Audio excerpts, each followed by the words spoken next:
Yo, what is going on, guys? Welcome back to another video. So we are now just 3 days away from the 2025 NHL draft. So it's time for me to give you my updated prospect rankings. I think my last rankings were before the draft lottery. So I've definitely watched a lot of tape, done a lot of scouting, read up on these guys to where there has been some pretty sizable changes. I probably do 40 to 50% of my scouting in the final month and a half, 2 months of this draft. This draft is definitely a draft of all time, not as bad as the 2022 draft, but definitely not 2023 and 2024. There's definitely some potential stars in at the top, maybe 2 superstars. But yeah, we're going to dive into this when looking at what I prefer. I do prefer bigger, more physical guys. I do prefer more so the high ceiling guys. You're especially going to see that later on in like the 31 through 40. I just love to like throw darts at guys that could potentially be studs.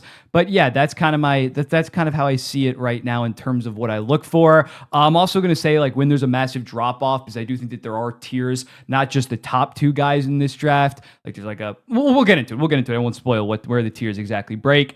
But yeah, let's dive into it. And up first, my number 1 prospect, to the surprise of absolutely no one, it is Matthew Schaefer. Despite the small sample size, I think he was dominant enough in that sample size, basically the best player in every single game that he played. 22 points in 17 OHL games, at the Hlinka Gretzky Cup, at the U.S. national team versus CHL game, at the World Juniors that he played. He was so dominant. He's one of the best skating prospects that we have seen in the last decade for the most part, especially from a defenseman. And I think the offensive tools are good enough in defensive to be a legit franchise number 1 defenseman, hopefully for my New York Islanders. Number 2, Michael Misa. After the season that he had, he is pretty easily my number 2 guy. 62 goals, 72 assists, 134 points in 65 games. After he had that amazing exceptional status year, I don't know what happened in his sophomore season in the OHL, just didn't get puck luck or something, but at 6'1", 185 pounds, he doesn't do anything like special like a Matthew Schaefer with the skating, but everything is so damn good where I can't see this guy, at least at the bare minimum, being a 55 to 60 point number 2 center. He's probably going to end up being the best second line center maybe in the NHL, based on he's either going to go to San Jose behind Celebrini or Chicago behind Connor Bedard. So he is set up fantastic wherever he goes. I think he has a damn elite shot where he could be flirting with 35, maybe 40 goals when it's all said and done. Again, just not on the same level as other recent Canadian centers, obviously like a Celebrini Bedard, but a damn good player in his own right and should have a long career. The ranking really starts at number 3, of course, and I'm going with Anton Fernandell. The way that he just finished out the season on as well as his draft year -1 was so impressive. He was dealing with injuries to start this season, so when you add that context, the fact in his final like 11 games in the second-tier Swedish league, had like 18 points in 11 games, finished with 25 in 29 games, 6'1", 200 pounds, needs to work on his conditioning, but the shot is maybe the best shot in this entire draft. Extremely high IQ. He skates pretty well given his decent weight. So I think at the next level, especially if you give him solid wingers, he can be a legit 35-ish guy consistently. I compared him to Bo Horvat, who has kind of been that the last 3 to 4 years. I think he can be a low-end number 1 center. That it kind of sucks that my number 3 prospect's only a low-end number 1 center, but I think that he's going to be a damn good player in the NHL. At number 4, I have kind of swung back around on Porter Mortone. Started the season, was dominating. I probably had him 2nd or 3rd. Then the skating really stood out to me where I was like decently concerned. But I think that he's going to make it work at the NHL level. The skill and the size is so clearly there, and clearly with the way that the NHL is trending with more of these big guys. Not that Porter Mortone is the most physical guy. I talked about that during my draft comparison video. He's kind of not, but I think he'll only improve in terms of that compete and physicality. And the way that scouts have described him is, even though the skating isn't great right now, you compare that to 2 to 3 years ago. I think it was Stephen Ellis. He said it was like horrendous. It was god-awful. So improvement has already happened, going from the OHL to NCAA development and then eventually a NHL skating coach, I think will work wonders for him. I'm willing to bet on the puck skills for a guy that's 6'3", 210 pounds already, and is arguably the best playmaker, pure playmaker in this draft at that size. It's very valuable at the NHL today. And we've seen guys like Jason Robertson, Matthew Tkachuk, and Mark Stone succeed being bigger guys. Now, granted, Robertson and Stone are both fantastic defensively, but big guys that can't really skate that well or not that fast, but they make it work because they're so damn skilled. And I think Porter Mortone easily can be that, easily can be a 30-goal, 45, 75-point guy. It's obviously going to depend on the landing spot. I have him going outside of the top 7 most likely just because he is a winger. But in terms of the talent, I'd be salivating to bring in a guy like Porter Mortone. At number 5, Caleb Denomie. He checked in at number 3 in my most recent one like a month and a half ago. He fell a little bit, not because of his Memorial Cup performance. That was just it was a little bit underwhelming, but it's more so just the other two guys rising of late when watching them more. I still really like Caleb Denomie. His overall attention to detail, especially on the defensive side of the ice. He's never in the wrong position. This season, 80 points in 54 games, had 23 points in 12 games in the playoffs for Moncton. He is going to be a damn good high-end second line, low-end first line, kind of 60-ish point center. The one thing that you can be criticized Caleb Denomie for is the skating. It's not as bad as Porter Mortone right now, but it has not been improving year over year compared to a Porter Mortone. So for Denomie, if he can figure that out, then maybe he could be a 70, 75 point legit Selke contender. But right now that might hold him back. And as a result, I don't think that he has the offensive ceiling of an Anton Fernandell or of a Porter Mortone. So he still checks in at a respectable 5th place. At number 6, I got James Hagens here. I don't know if Hagens at 8th, 9th, 10th, like some people are sliding him down draft boards right now, but I do have him 6th. I think I had him 4th in the last one. Again, it's more so just because of Fernandell and Mortone have really come around on. 37 points, 37 games at Boston College this season. Very good playmaker, very good skater. The decision-making is a little bit concerning once he actually gets pressured a little bit. He kind of rushes decisions and just tries to make things happen where there's nothing to be happening. But that's true of a lot of guys that just try to do too much on their team. The size is a little bit concerning. I feel like I'm shitting on him too much, but still, you bet on the puck skills with James Hagens. He still is probably the best pure puck handler in this draft, and he can make wizard-like plays. I've compared him to Logan Cooley before. Still checks in at number 6. Still should be at least a second-line playmaking center, power play specialist or something like that. So I'm willing to bet on him at number 6. Next up at number 7, and this is going to be a little bit of a tier drop off, and I'm going to have Carter Bear at number 7. I know that might be a little bit of a surprise to some people. I'm extremely high on him. When looking at him, he only lacerated his Achilles. He did not straight up tear his Achilles, rupture his Achilles, where it's 12 to 18 months. He was already skating like a month ago and is fully healthy right now. He's 6 foot, plays like he's much bigger, is an absolute two-way dog. 40 goals, 42 assists, 82 points in 56 games this year for the Everett Silver Tips before his injury. One of the best teams in WHL. He's their best player. He's just the perfect, ideal top line left winger for me. You look at a Seth Jarvis, a Brandon Hagel. I compared him to Arturi Lehkonen, a guy that has a lot of hard and soft skill that can give you 30 and 30, about 30 and 35 or something like that. When you talk about potential guys that will perform in the playoffs, I have no doubt that it's going to be Carter Bear, a very twitchy guy, a high IQ guy. I'm really high on him. Maybe some guys after him have a little bit more high offensive ceiling, but in terms of a two-way impact, I'm not sure much players are going to have as big of an impact as Carter Bear. So as a result, checks in at number 7 for me. At number 8, I got Jake OBrien. Jake OBrien, higher offensive ceiling than a Carter Bear, 6'2", only 170 pounds right now. If he packs on a bunch of weight, he could be a monster. Insane vision, high IQ, needs to work on the skating, needs to shoot more. But at the end of the day, this guy could be a beast. I understand you have him number 5, number 6, just because the tools and the upside is there. I'm just a little bit lower and a little bit higher on a Carter Bear and maybe some other guys. So as a result, I have him at number 8. At number 9, another dog. He is a little bit smaller at 5'11" and only 170 pounds. But Victor Ecklund, 31 points, 42 games in the Swedish second-tier league, which is one of the highest marks in like that league's history by a draft year player. Brother of William Ecklund, another dog, absolutely plays like he's 6'2", 6'3", has done it against grown men. Again, maybe not the highest offensive ceiling compared to some of the other guys, but he's so tenacious, so impressive, and I think he's going to have a very long career within a top 6 on a second line because he has that perfect blend of skill and physicality. At number 10, here's where I'm going to slot Roger McQueen. Again, much like a Jake OBrien, way higher offensive ceiling than an Ecklund, than a Bear. The back is really freaking concerning because I was so high on Caden Lindstrom, and I know it's not the exact same injury, but I had Caden Lindstrom, I think, 3rd. I gave him like an 8.4. And I still think Caden Lindstrom's a better prospect than Roger McQueen based on what we saw this year. So I think, especially on that back, I have him all the way down at number 10.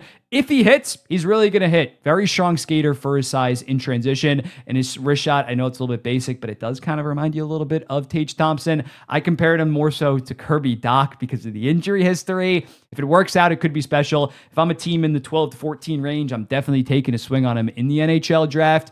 Just for me, I feel bad for Kate. I feel bad for McQueen because of Caden Lindstrom missing basically all of last year. He might slide a decent amount, but yeah, I'm I'm kind of staying away. Buyers beware with Roger McQueen. At number 11, Brady Martin, my final dog to round out kind of this top 11.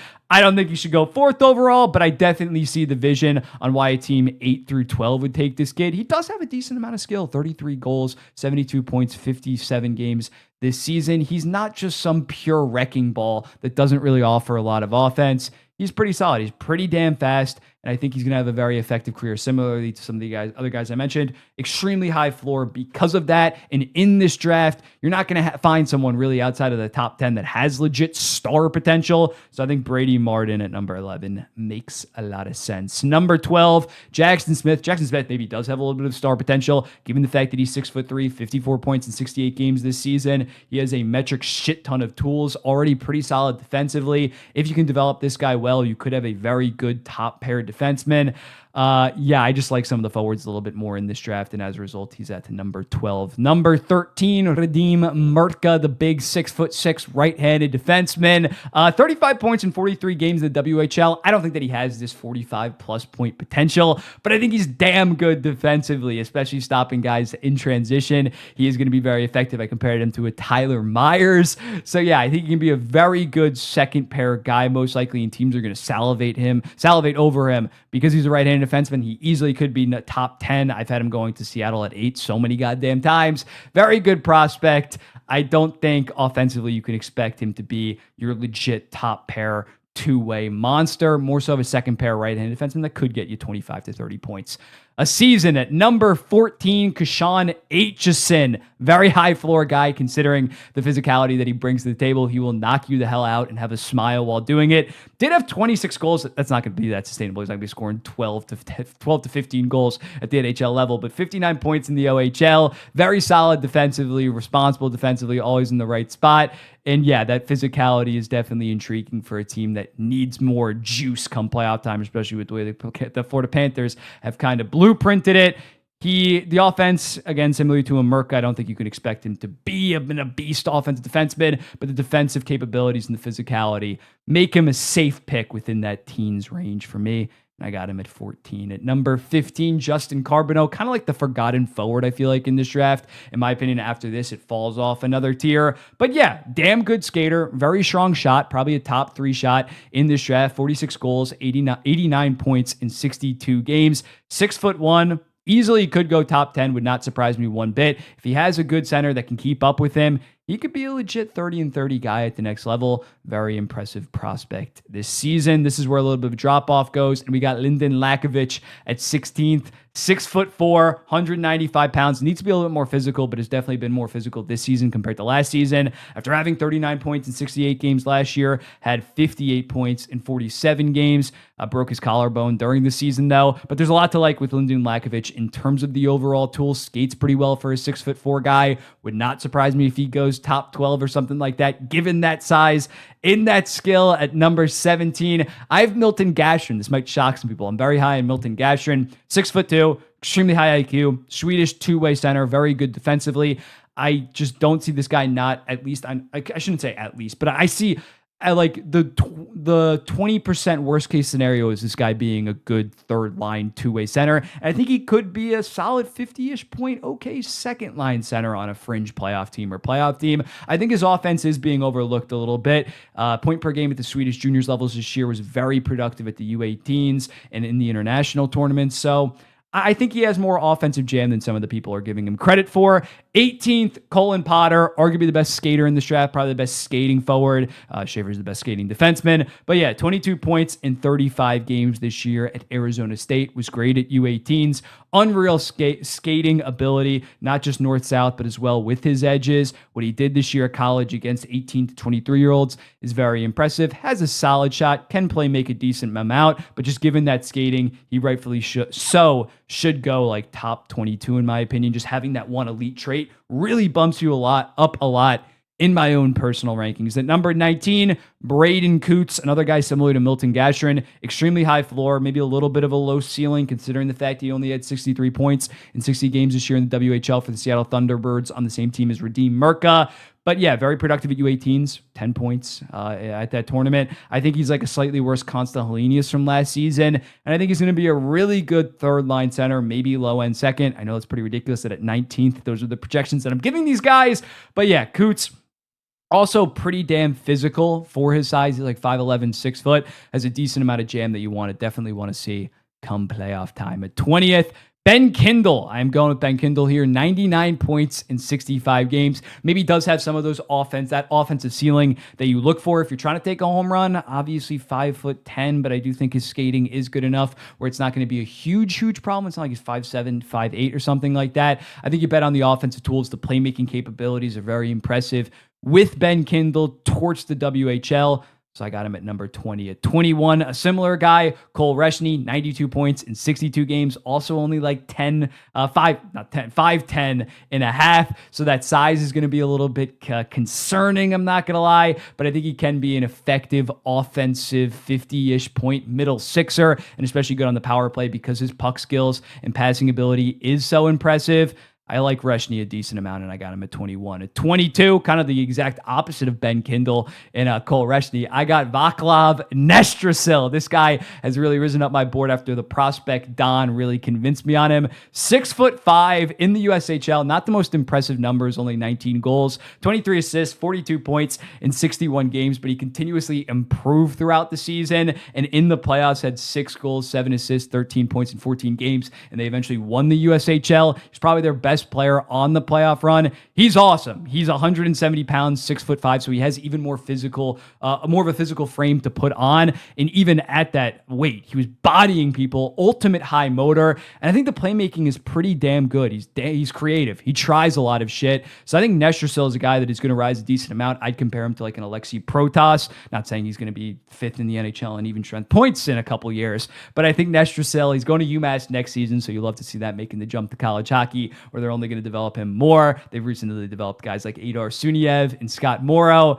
So yeah, I'm very high in Nestrasil. I got him at 22nd. He's one of my guys in this draft. At 23rd, a high floor guy again, Malcolm Spence, high floor, physical middle sixer. Did not take the steps that we were expecting this year in the OHL, considering last year he was just below a point per game. This year, just barely above a point per game. And he's a little bit of an older birthday, but he's just the ideal middle sixer. High motor, high physicality, 6'2", 185 pounds. Like, he should have a very long career. Just can't really put him top 20 because I think that the offensive tools aren't quite there to justify a top 20 pick even in this draft. Number 24, we got another one of my guys, Riker Lee. Amazing hands. Another USHL guy. Very high in the USHL this season, I guess. But he has amazing hands. Makes creative as shit plays. Played for the Madison Capitals this season. 31 goals, 37 assists, 68 points. Was just off the USHL scoring leaderboard. And something that's very intriguing with him, he's not the best skater, but in an Elite Prospects interview, he said that he was 5'3" at 15 years old. So over the last 3 years, he's been growing like 2 to 3 inches every single year. That's pretty abnormal. And as a result, it makes sense why he's not the best skater if he's still adjusting to his new body. He's now 6 foot. It's not like he's some undersized guy. But yeah, ultra skilled, going to Michigan State, which has just been on an absolute roll in terms of high-level hockey and development. Isaac Howard, you look at him once he transferred to Michigan State, was like half a point per game his first year at Minnesota Duluth, I want to say. One of the Minnesota schools. Hobie Baker winner 2 years later. I would bet on Riker Lee. The puck skills, and he also does have a decent amount of bite. He's not just some all-skill guy. I am very high on Riker Lee, and I think a team's going to get a steal either at the back half of or late in the first round, or arguably in the mid to early second. I think he might fall a decent amount, but he shouldn't. He's an absolute stud. At 25th, I got Cameron Reed. Don't really have too much to say about Cameron Reed. 54 points in 67 games this year, 6 foot, does everything at an above average level for the most part. Should be an effective third pair or second pair offensive defenseman. Some people really like him. I just don't really think anything extremely pops about his game compared to some of the other guys that I have ahead of him. And it's not like he has a physical makeup where I fall in love with him and his physicality, but still a good prospect. 25th. I respect him. Cameron Reed. Hope you have a great career. At number 26, kind of the flip side of that, more of a physical specimen, I have Blake Fiddler, 6'4", right-handed defenseman, already so damn good defensively this year, especially defending the rush. And he had 33 points in the WHL, and he's a July birthday. You know I love my late birthdays because you have more time to develop. Some guys are 9 to 10 months younger than other prospects in this draft. So yeah, I think for Fiddler, he's going to get snagged decently high. I think he's going to be a top 22 pick just because that right-handed defenseman, him or Hensler, are going to go nuts high. One of them, and I think it could be Fiddler just because of what he proved this season in the WHL. 27th, Jack Murtaugh, a guy that I've been decently high on a pretty bad U.S. national team development program. He was arguably their best forward this season with 53 points in 56 games. Very strong skater, very good athlete. August 22nd birthday. I would bet on the upside of Jack Murtaugh compared to maybe some other U.S. national team development program kids. 28th overall, former U.S. national team development program kid. This is where I'm going to slot Logan Hensler, much like a Cam Reed, but he's 6'2", but he didn't really show as much offensively. Does everything at a solid level. 6'2". I think he should be an NHL defenseman, but compared to what we thought coming into the season, did not flash enough offensively in terms of his playmaking or at the World Juniors. He was solid. They won the gold, but I didn't really just see enough out of him to be like, I could see him being a very good second pair guy or a low end first pair guy at this point. So I got him all the way down at 28. High floor, low ceiling kind of guy. 29th, though, more of a high floor, high ceiling, low floor kind of guy, considering what he did at U18. Sasha Boymedian. He set the all-time points record at the U18s tournament. Being one of the youngest players in college hockey this season, the points weren't quite there because he was playing with Cole Hudson and Tom Willander. Very, very good skater. Not one of the best skaters in this draft, but that's his go-to trait. Can make some difficult passes. I take a shot on him in the late first, but I think that he is getting a little bit too much of a push following that U18s when the college tape did not quite warrant that, but still a first-round talent in my opinion. At number 30, we got Cameron Schmidt, undersized, 5'8", but a damn good goal scorer. 40 goals this season, 78 points, probably a top 5 shot in this draft. Strong skater as well. Not like a Caulfield DeBrincat, I always say, like he's not that skilled or that good of a goal scorer. But if he hits, he could potentially really hit. But if he doesn't, he probably won't be an NHLer given that size. At 31st, Josh Ravensburg, when looking at him, only a .901 save percentage. It wasn't the WHL, but given that size, there's a lot to like if you can get him within your system and develop him properly. He's probably going to be the first goalie off the board. I don't really have that strong of an opinion on him. Yeah, I think 31st is about fair. He's not a top 20 guy because, again, he did not really dominate the WHL to what you would want to see, but the physical tools are so clear with him. At 32nd, I got Bill Zanin coming out of the QMJHL. 83 points this year in the Q. Just looks like an ideal physical middle six forward, very fast as well. I think he's going to have a long career, and I would definitely take him if I was a contender that needed help relatively soon. I think Zanin can be an NHLer in 2 to 3 years. Good prospect, Bill Zanin. 33rd, Kerban Limitov, the 6'4" Russian defenseman, probably has the 4th highest ceiling among defensemen outside of Schaefer, Murka, and Smith because he is such a good skater at 6'4", can break out, get in transition, very impressive. His hockey sense kind of sucks, and he's not the best playmaker, only having 23 points in 46 rushing games. But again, definitely a worthy project, probably in the early second round for a team to potentially take a swing on because the physical tools are so clear with Kerban Limitov. 34th, another big toolsy guy, Mason West, the 6'6" dual sport athlete that has 3 Division I offers from Kent State and Miami of Ohio. I'm blanking on the third team, Akron maybe. He's a beast. He's a quarterback in football. So yeah, as you can imagine, 6'6". He's not just some kind of bruiser. He has very good playmaking and vision and a pretty heavy shot. This season in the USHL at 5 points in 7 games. He played high school hockey, so these guys are always kind of hard to scout. But the fact that he did look pretty solid at the USHL level, I'm going to bet on him. No, I'm not going to bet him on with a top 25 pick or something like that, but I bet on him around this range, just considering he has not been fully dedicated to hockey. He's going to be fully dedicated to hockey. He's playing his high school senior season in the fall, then going to the USHL, then going to Michigan State for the 2026-2027 season. So yeah, I bet on him given his freak athlete ability. When he's fully focused on hockey, he could be something very, very special. Again, quarterback too, not a wide receiver, quarterback. A lot of processing comes into it, a lot of decision making. I would bet on Mason West turning into a decent power forward at the next level. Next up at 35th, Ivan Reabkin, the ultimate question mark in this draft. top 6 guy coming into the year, got like kicked out of, basically thrown out of Russia because of some attitude issues. Attitude wasn't that good in the USHL as well at times. 31 points, 27 games. I think you got to take a shot on him. The puck skills at the end of the day still are top 5 in this draft. When he's on, but he's rarely on. That's the problem with that. If you believe in your coaching staff to deal with kind of difficult players, if you have a reputation of rehabilitating guys, you're licking your lips, maybe selecting Reabkin in the 40s, which I think he might go at this point. Skills there. Sometimes, though, there is just character concerns and effort concerns, compete concerns that guys just don't outgrow. Hopefully Reabkin has a wake-up call and locks the hell in. At number 36, Henry Brustevich, brother of Hunter Brustevich, the Calgary Flames prospect that was in the Elias Lindholm trade. Right-handed defenseman, 42 points this year in the OHL for the London Knights, was their number 3 defenseman, though. Very solid, high level of compete. He'd probably go higher than this just because he is a right-handed defenseman. I think he can be an effective third-pair guy. Solid tools, but really nothing special. 37th, Shane Van Sage might have like a top 10 floor in this draft just because similarly to a Brady Martin, he absolutely lays out the body. 6'2", 216 pounds, October birthday, played in the NCAAs. Didn't have the biggest role, only played like 12 to 13 minutes a night, but he made his presence known. He absolutely laid people out. 16 points in 37 games with those minutes, which is very impressive on a Michigan State team. The skating is the main concern and will definitely hold him back. As a result, he might not have a top 50 ceiling in this draft, which is why he is so low, but he is still an okay playmaker. It has an okay shot, but should be a very effective third liner, maybe fourth liner down the line, just given that size and given that physicality. Next up, Jack Nesbit, another big dude, 6'4", 64 points in 65 games this year for the Windsor Spitfire, who had Ilya Protas and Liam Greentree, high-octane offense. The skating is a big concern. Some people have him like top 25, top 20, and I don't think that he has like next level skill or compete where I can completely look over that skating like a Porter Mortone. Again, they're not comparable at all, but you get what I'm saying.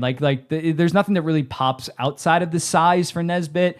So as a result, I have him down here. That might be a little bit controversial, and I easily could be wrong. At 39th, I got Jacob Ice Wozniak. This was another guy like Reabkin coming into this year, was looking like a top 10 pick, considering he set the Swedish U18 17-year-old record last season. Was still highly productive this year in Swedish juniors. The only problem is his compete level is pretty shit. He's 6'2", has a decent shot, but yeah, his processing and pace just isn't that impressive. And as a result, he slid down. He could be something, has a decent ceiling, but it just hasn't really clicked fully together for him at the next level. And then lastly, William Moore. When looking at him, this is a guy throughout the season, you thought he had the tools. You just got to put it together. He was viewed as the number 1 guy at the U.S. National Team Development Program this season.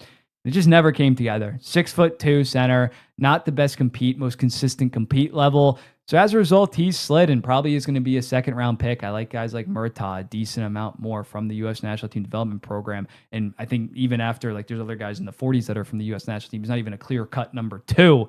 Did I list any guys from the U.S.? No, Colin Potter's a college guy. But yeah, William Moore, it's kind of an underwhelming draft year for him. And as a result, he checks in at number 40. Let's go through it again.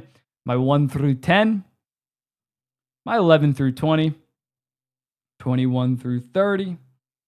31 through 40. Let me know in the comments. What do you think about this? Who'd you move up? Who'd you move down? Who'd you take off? Who'd you put on? Thank you for listening to this. Again, I'm not the greatest scout in the world. This is just what I see from these guys, the traits that I kind of identify and really like and value. We've done reactions to my prior draft videos. Sometimes I'm right, sometimes I'm wrong. Let me know in the comments what do you think. I'll be seeing the next one. Peace.